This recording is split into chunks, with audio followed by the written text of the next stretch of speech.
Bom dia. Nós estamos abrindo aí o segundo Nefrominas, que nós pretendemos seja tão bom ou melhor do que o primeiro. Procuramos esse ano uma programação que, como a outra, fosse abrangente. Tentamos padronizar o tipo de apresentação para que esse evento, além de ter a densidade clínica que ele tem, possa também ter uma padronização, um formato que a gente pretende ir aprimorando a cada ano. Um dos formatos já estão definidos, tempo da palestra 20 minutos, rigorosamente. A forma de apresentação, nós pedimos a todos os palestrantes que seguissem o modelo. Nós estamos visando a clínica e revisões do que tem de atual, para que nós possamos aqui, nessa sexta-feira e no sábado de manhã, revermos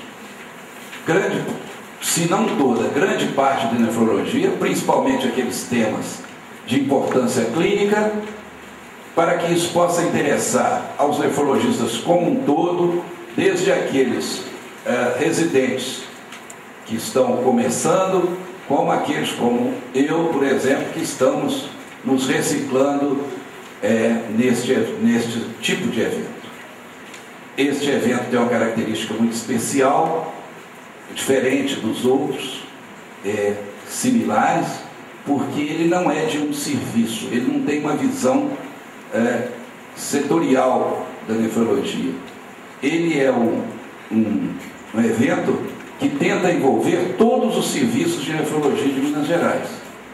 Com isso, a gente tenta mostrar que existe um jeito mineiro de ver a nefrologia, voltado para a clínica, menos para a pesquisa, mais para pesquisa clínica e com bastante ênfase na medicina baseada em evidências. Então, esse parece ser o jeito mineiro, é o que tem acontecido no Nefrominas, é o que tem acontecido no nosso Congresso Mineiro, e é isso que nós queremos frisar neste evento. Quero agradecer a presença de todos que já estão aqui, dos que se inscreveram e ainda não chegaram. Enfim, quero agradecer a todos os mineiros, lembrar que este é o segundo e último ano meu na direção da Sociedade Mineira, que nós vamos, em setembro, no Congresso Brasileiro, fazer a mudança da direção e, no final do ano, no último pensar, que nós vamos fazer a posse da nova diretoria. O pensar mineiro de novembro tem uma característica interessante, porque, coincidentemente, nós convidamos o Dr. André Pimentel para defender o caso clínico, e ele foi eleito agora, para nossa alegria e para nosso orgulho, vice-presidente da BCDT. Isso é muito importante, porque o André será mais um canal das ideias que Minas tem para mudar a cara da nefrologia no Brasil, inclusive quanto ao financiamento, inclusive quanto se postar diante do Ministério, não levando reivindicações emergenciais isoladas, mas nos colocando, antes de tudo, na defesa da qualidade da hemodiálise e de todas as formas de DRS. Eu acho que esse é o jeito certo, é assim que nós vamos ser respeitados e é assim que nós poderemos, inclusive, ter uma condição melhor, inclusive financeira, de atender nossos doentes. Então, ditas essas palavras, nós vamos começar o Nefrominas com a primeira palestra do Dr. Fernando Lucas, que eu convido para vir à mesa e que será que coordenará a mesa a seguir. Fernando.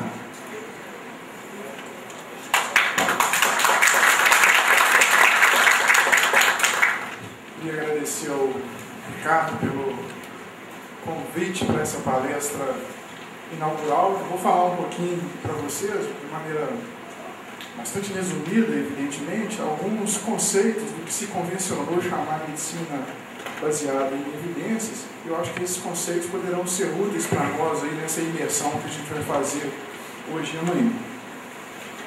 Então, na verdade, quando um clínico ele propõe a utilização de uma nova droga, esse uso se baseia em alguns racionais.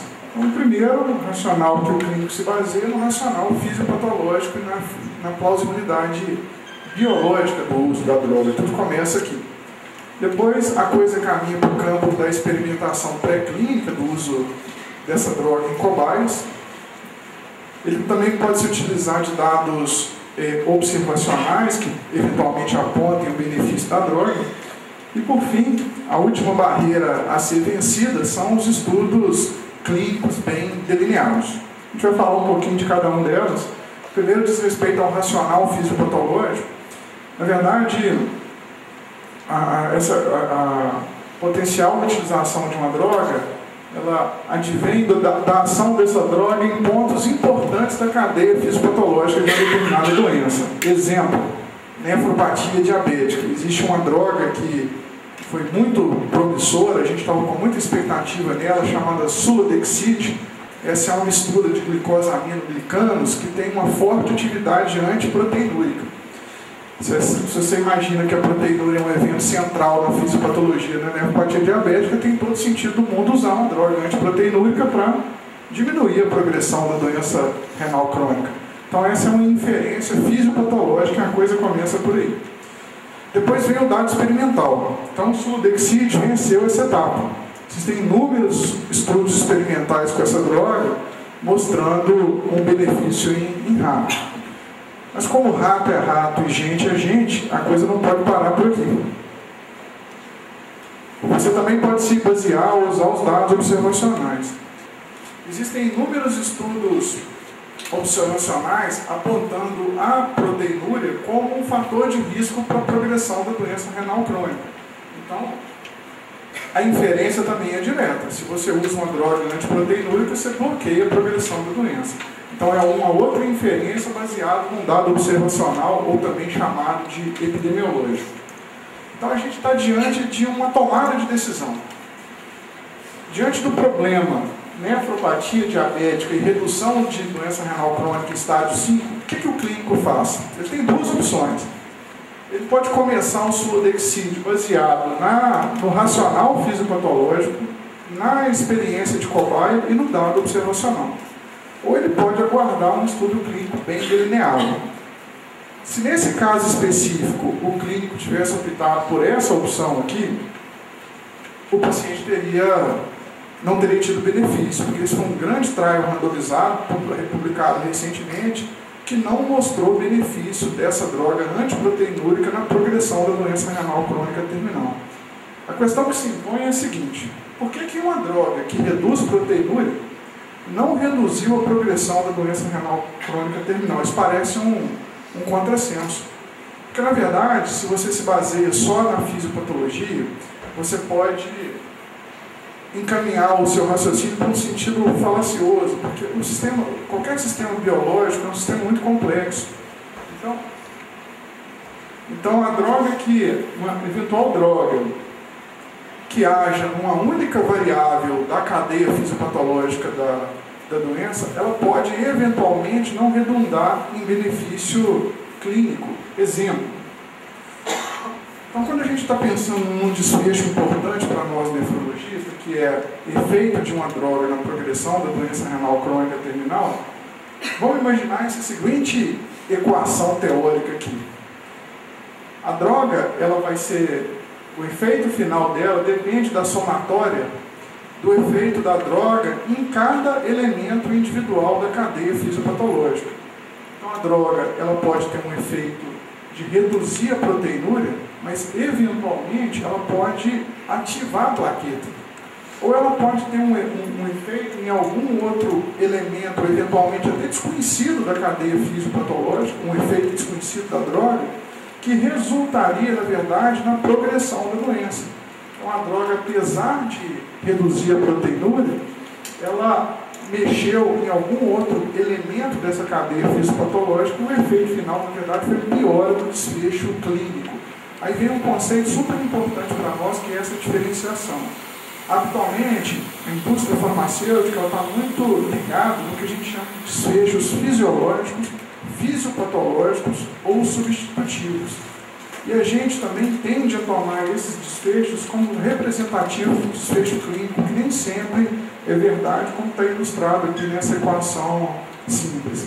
Então, uma droga que atua num desfecho fisiológico ou substitutivo, de maneira benéfica, nem sempre vai redundar na melhora do desfecho clínico principal. Eu acho que esse é um conceito aqui central para a gente nessa discussão. E aqui eu vou dar um exemplo para vocês do alisquireno.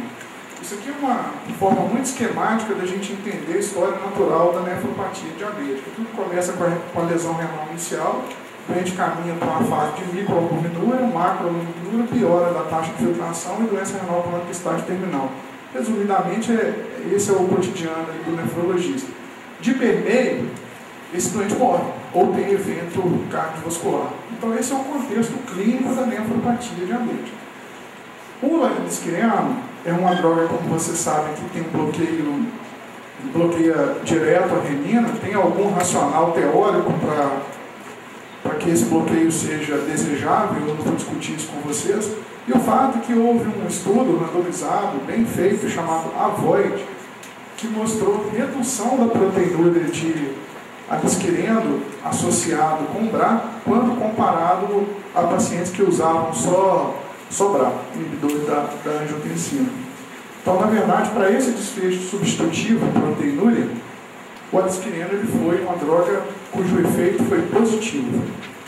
Então, criou-se aí uma grande expectativa com esse medicamento, porque a nefropatia diabética é uma doença epidêmica no mundo inteiro e a gente vislumbrou a possibilidade de ter mais um auxiliar aí no nosso arsenal terapêutico.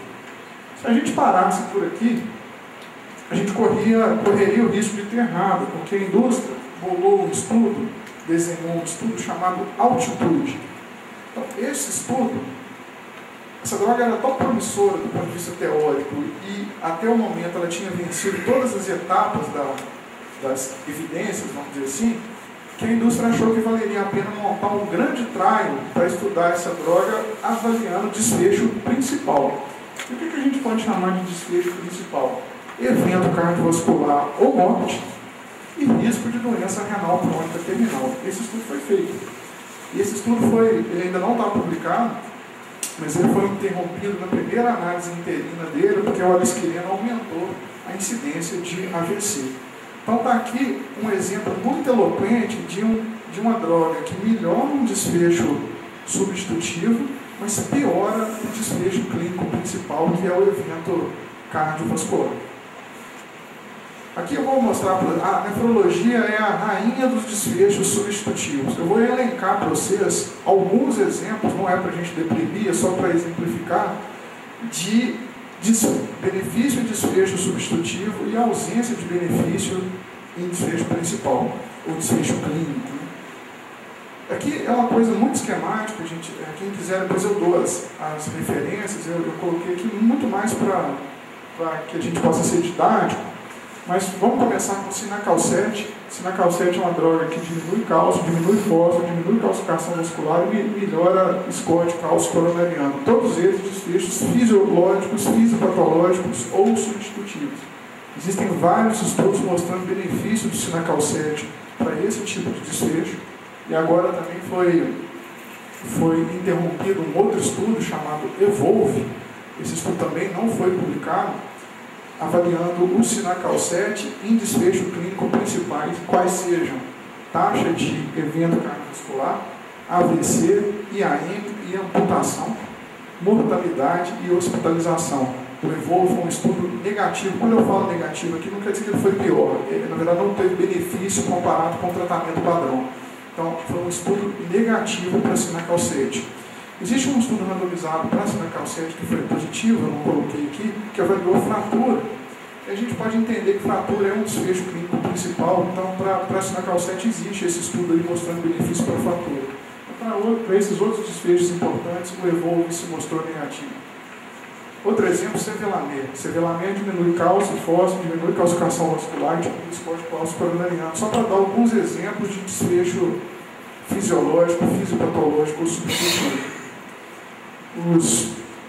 Existem 2 grandes estudos com Sevelamer, estudando essa droga em desfecho principal, e a evidência é de ausência de benefício em desfecho principal. Paracalcitol, um largo racional teórico para usar paracalcitol, droga que, comparado com as outras formas ativas de vitamina D, ela diminui cálcio, diminui fósforo, melhora a calcificação vascular, diminui o score coronariano. Tem vários estudos avaliando desfechos intermediários positivos. Ainda não há estudos para essa droga comparando cabeça a cabeça paracalcitol com outras formas de vitamina D para avaliar desfecho principal. Estatina, largo racional teórico para usar estatina em paciente de alto risco cardiovascular, que são os nossos pacientes indiários. Os desfechos atualmente avaliados são LDL, PCR e por aí vai. Vários estudos positivos para desfecho fisiológico ou fisiopatológico ou intermediário. Existe um grande estudo chamado Aurora, um estudo com mais de 1000 pacientes que em hemodiálise é um megatrial, que foi negativo para estatina. Membrana de alto fluxo. Existe também um grande racional teórico para usar membrana de alto fluxo em pacientes indiários. Desfechos intermediários comumente usados, beta-2, glicoglobulina, fósforo, vários estudos mostrando benefício quando se avalia esses desfechos substitutivos. Existe um grande estudo, talvez o maior estudo feito em hemodiálise até hoje, chamado EMO, que mostrou ausência de benefício para desfecho principal. Alta dose de diálise, a mesma coisa, que eu disse para vocês em relação ao alto fluxo. Soluções de diálise peritoneal biocompatível, largo racional teórico também, vários estudos usando marcador inflamatório, mostrando benefício. Quando você pegou um grande trial avaliando desfecho duro, desfecho clínico principal, sobrevida peritoneal, taxa de mortalidade, taxa de peritonite e mortalidade, evidência negativa.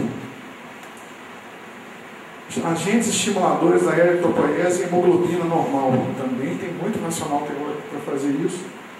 Os desfechos intermediários comumente usados, hemoglobina, massa ventricular esquerda, vários estudos mostrando benefício quando se avalia desfecho intermediário. Estudo CREATE, COAR e TREAT mostraram ausência de benefício, 3 grandes trials aí.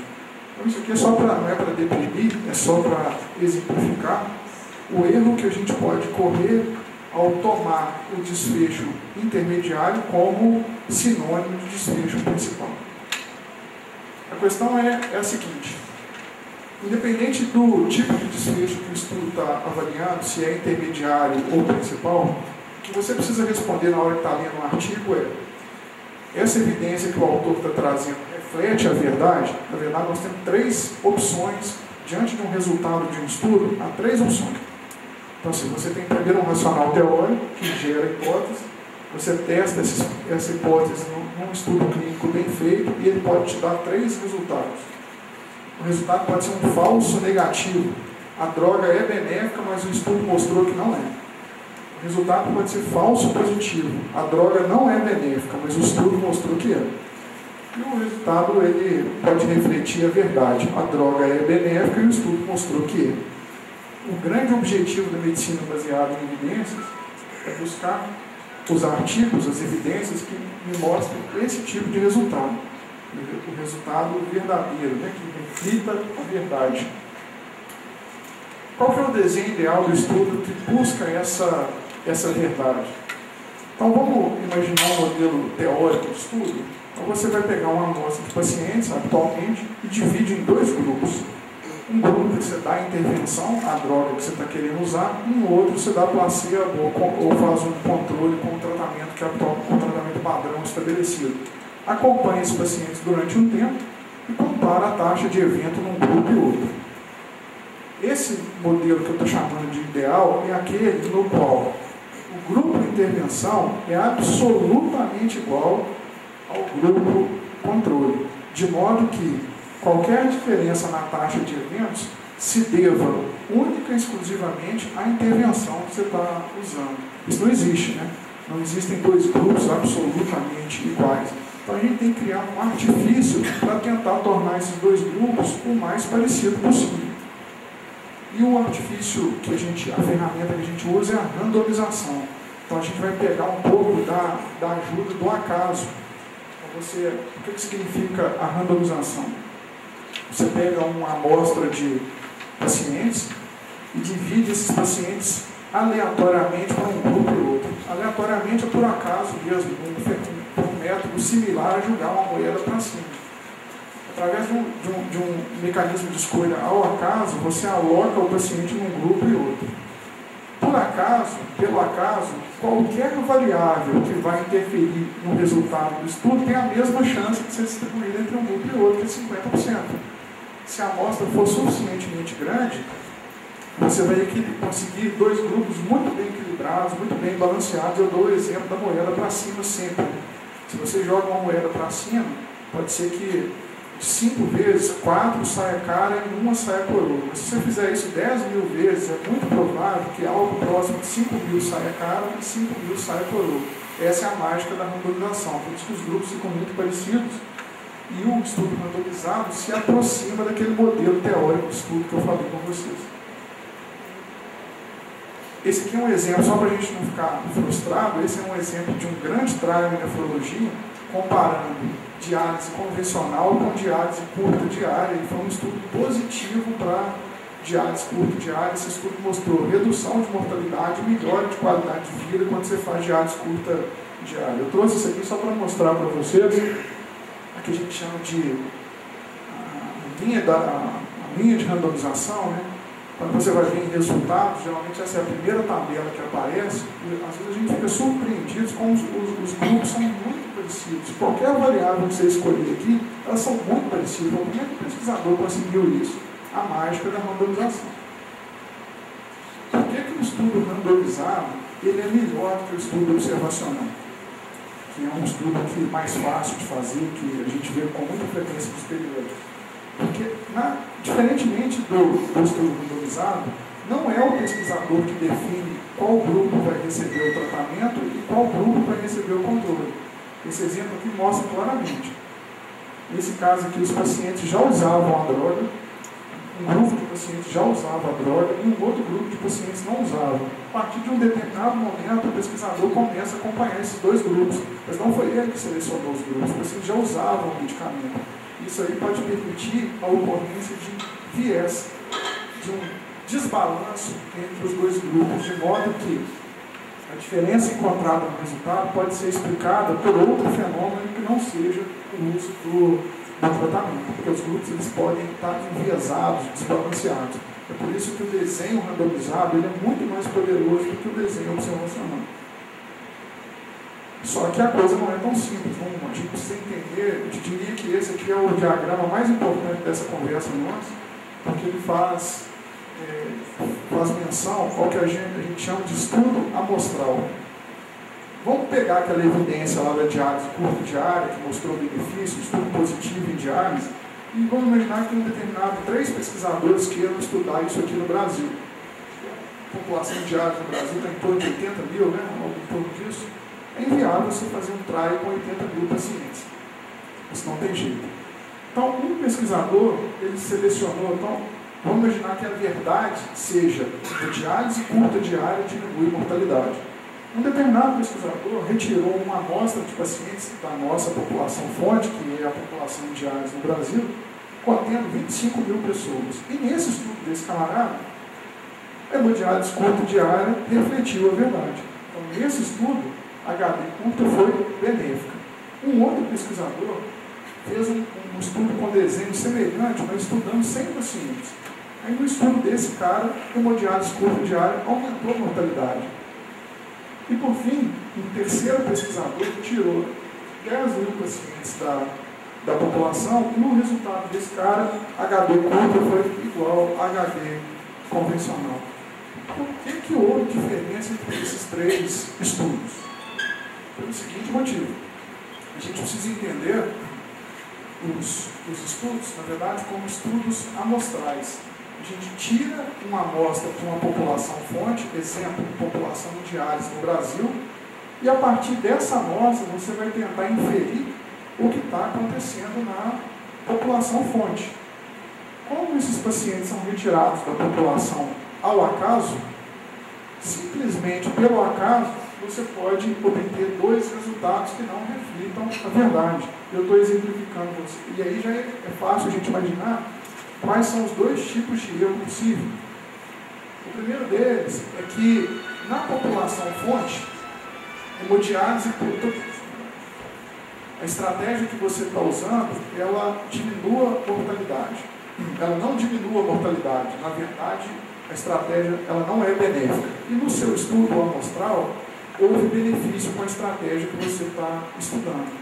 Então, na verdade, esse tipo de erro é o que a gente chama de erro tipo 1. Na amostra, teve benefício, mas na população fonte esse benefício não existe. Esse erro se dá única e exclusivamente pelo acaso. Um outro tipo de erro possível é o inverso desse. Na população fonte, há diferença entre uma estratégia e outra, mas no seu estudo amostral, na amostra que você estudou, essa diferença não foi observada. É o que a gente chama de erro tipo 2. Então, a gente está... O erro tipo 1, a notação mais habitual é alfa, e erro tipo 2, a notação habitual é beta. Arbitrariamente, em estudo biomédico, a gente aceita a chance de erro tipo 1 em 5%, a chance de erro tipo 2 em 20%. Existe um outro elemento muito importante do estudo, que a gente chama de poder estatístico, que na verdade é o complemento do beta. Ou seja, qual que é a chance de um estudo demonstrar a diferença numa amostra, quando na verdade essa diferença existe na população fonte. Isso é o que a gente chama de poder estatístico. Então, o conceito da inferência amostral é a coisa mais importante quando a gente está avaliando a literatura biomédica. Exemplo de erro tipo 1. Esse foi um estudo publicado em 2004, estudando a estratégia de usar bicarbonato comparado com salina na prevenção da nefropatia por contraste. Muitos de vocês devem se lembrar desse estudo, foi muito comentado. Foi um estudo que mostrou uma redução muito expressiva da incidência de nefropatia por contraste quando você usa bicarbonato. Então foi super comentado, muitos editoriais, cartas a respeito desse resultado. Mas chama a atenção aqui o número de pacientes, 119, que não é um número muito expressivo. 4 anos depois, na mesma revista, que é um periódico bem respeitável, o mesmo grupo desenhou um estudo semelhante. O mesmo desenho, comparando bicarbonato com salina, era a mesma dose, o desenho mesmo. E aqui a única mágica que o pesquisador fez foi aumentar a amostra. E aí o que aconteceu? Não houve, nesse novo estudo com a amostra maior, bicarbonato não se mostrou benéfico. O que aconteceu aqui? Isso aqui foi má fé do pesquisador, o cara foi velhaco, forjou o resultado, nada disso. Isso aqui foi chamado erro tipo 1.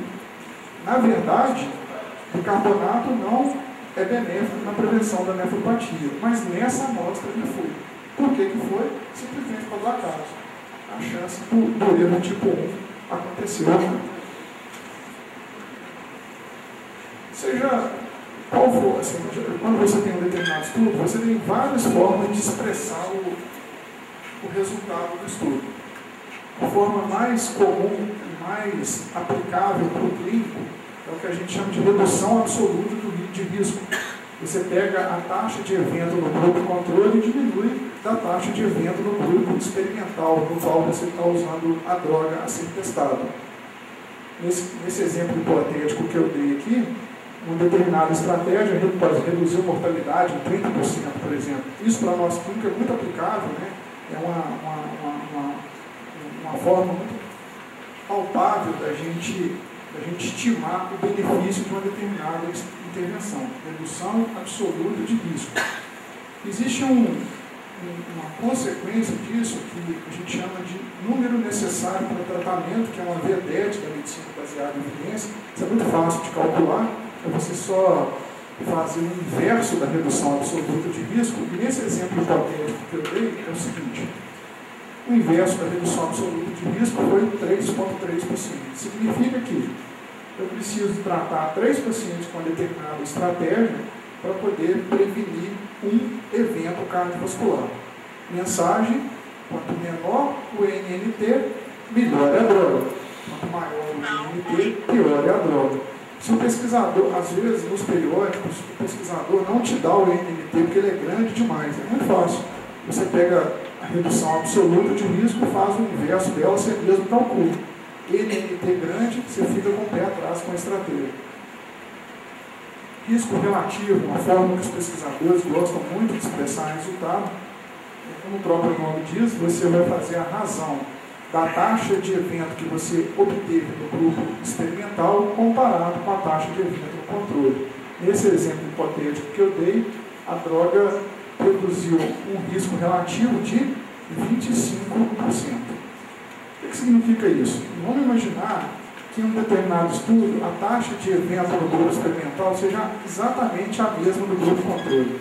Nesse caso, o risco relativo vai dar 1, não há diferença entre o controle e a droga experimental. Se o risco relativo for menor que 1, favorece a droga que você está testando. E quanto mais longe do 1 para baixo, melhor a droga.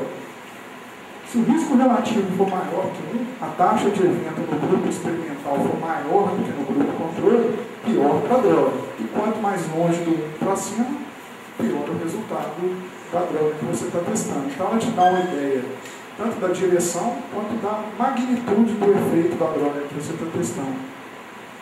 Se o risco relativo é 25%, a redução de risco é 75%. Essa é a forma que os estatísticos mais gostam. Você acha que é melhor colocar a droga tem um risco relativo de 25% ou ela reduziu o risco relativo em 75%? Claro que é essa aqui. É a mesma coisa, só que é uma maneira muito mais contundente de você expressar um efeito. Esse aqui é um exemplo hipotético de 2 estudos, né? Só para mostrar para vocês que uma determinada, comparando esses 2 estudos aqui, ó, essa droga tem um NNT de 330, quer dizer, eu tenho que tratar 330 pacientes para impedir um desfecho. Essa aqui é 3.3, eu tenho que tratar 3 pacientes para impedir um desfecho. Ou seja, essa droga aqui é muito melhor. Mas como a redução de risco relativo, ela expressa termos relativos, como o próprio nome diz, a redução de risco relativo é absolutamente a mesma. Então tome cuidado com a redução de risco relativo, porque às vezes o benefício clínico é muito pequeno.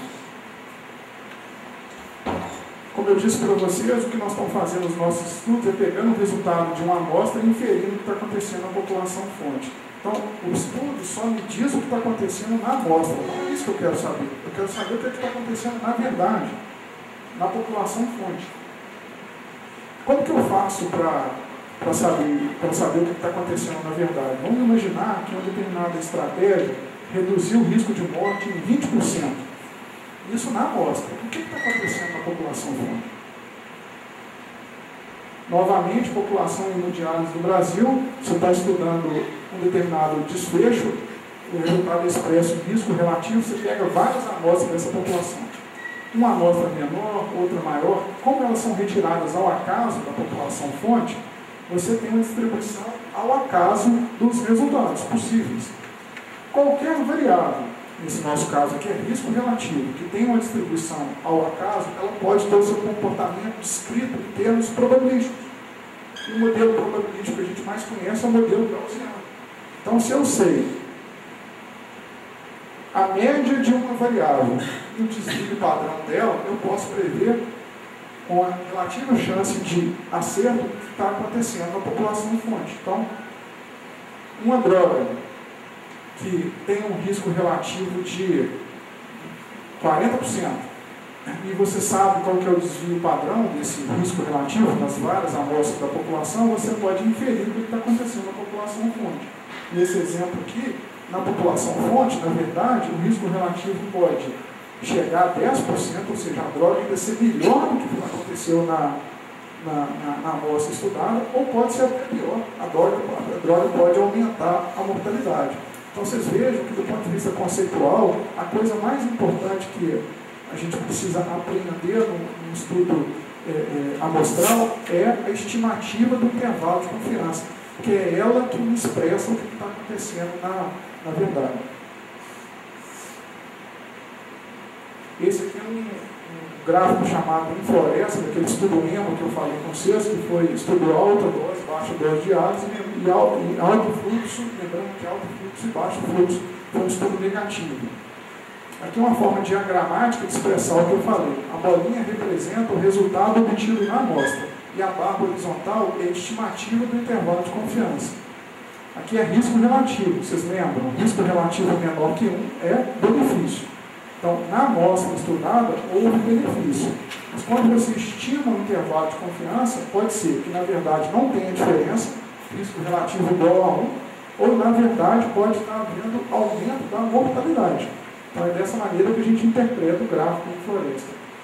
Se o intervalo de confiança é a coisa mais importante para nós, por que nós médicos somos tão aficionados com o valor P? O que significa o valor P?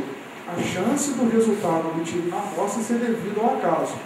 Trocando em miúdos, a chance de erro do tipo 1. É isso que o P quer dizer. Para mim, clínico, não importa o que está acontecendo na verdade, na população fonte. Por isso que o intervalo de confiança é a ferramenta mais poderosa que deveria utilizar. Estudos com um outro exemplo também que exemplifica essa situação, pega um estudo hipotético com 100 pacientes. Veja que nesse estudo você precisa tratar 10.000 pacientes para impedir um desfecho, ou seja, provavelmente a estratégia não tem benefício de tratar 10.000 pacientes para impedir um desfecho, e nesse estudo hipotético não houve significância estatística. Imagine que pesquisadores diferentes façam estudos semelhantes, mas aumentando a amostra. Você pode chegar a um ponto de ter um N tão grande, a ponto de obter significância estatística para aquele resultado. Mas é um resultado que clinicamente continua desprezível, tratar 10.000 pacientes para impedir o desfecho. Você consegue significância estatística, mas não consegue, não obtém significância clínica. Isso aí, gente, é uma maneira, foram alguns conceitos que eu trouxe para vocês, bastante, meia hora é impossível a gente passar um panorama de todas as ferramentas que a gente pode utilizar, mas é só para chamar a atenção de vocês. Eu gostaria de salientar um dos princípios mais importantes. Quando eu falei muito de desfecho substitutivo, desfecho principal, eu gosto muito de me referir a esse princípio, que é um dos pilares da medicina baseada em evidência, que é o princípio da futilidade, que diz o seguinte: fútil é fazer mais quando menos é necessário. Obrigado.